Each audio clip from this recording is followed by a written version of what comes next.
Kulakula Balaza bannakiwendo kya 4GC lwe baawera okukuba lukungaana ku Nakivu settlement okutegeeza abalonzi kiki ekigenda okuddako oluvannyuma lw'akakiiko k'omulambuzi Catherine Bamugemereire okufulumya alipoota yaako ng'eruma omulodi mmeeya wa Kampala Ssaalongo Lukwago. Wabula poliisi naye beeweredde ng'egamba nti si bakukuba lukungaana luno kuba teruli mu mateeka. Omuduumizi wa poliisi mu Kampala n'emiriraano Andrew Felix Kaweesi agamba nti tewali n'omu gwe bagenda kukkiriza ku lukungaana. Tugenda dikozesa terina omu gwe tugenda kuttira ku liiso.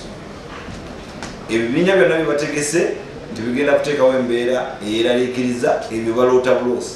Poliisi egamba ku luno si yakusibira bantu bano maka gaabwe nga bwe gubadde nga ku luno yakweyambisa etteeka ery'enkuŋŋaana okuvunaana oyo yenna anagezaako okukuba olukungaana.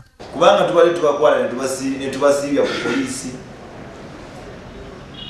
ne basiibawo ne bamala ne bayinaayina ne baddeeka enkya ogenda okwesanga azzeemu kyekimu. Abamu olumu ndowooza n'ebyokukola tebalina kakati okumusiibya ku poliisi oba omuyambi oba omufunidde ekyokukola. Kale nno kati ku mulundi guno tulina etteeka tetugenda kudda mu byakumala budde bwaffe na biseera kukusiibya ku poliisi.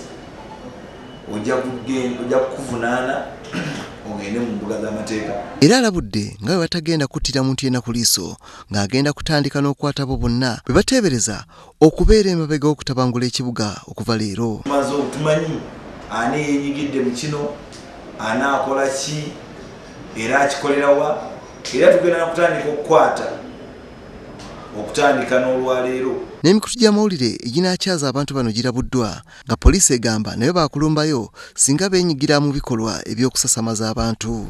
Oyo yenna akunga abantu oba mu lukiiko oba ku rediyo mu studio mwanaabeera kasita akunga abantu okwekalakaasa oba okwenyigira mu bikolwa ebimenya amateeka tetujja kumulinda kuva mu studio eyo. Atujja muyita abitebye atubuulire kikyabadde ategeeza. Wabula ye omulodi mmeeya WBS gwegezezzaako okufuna ku nsonga eno agaanye okubaako kyanyega.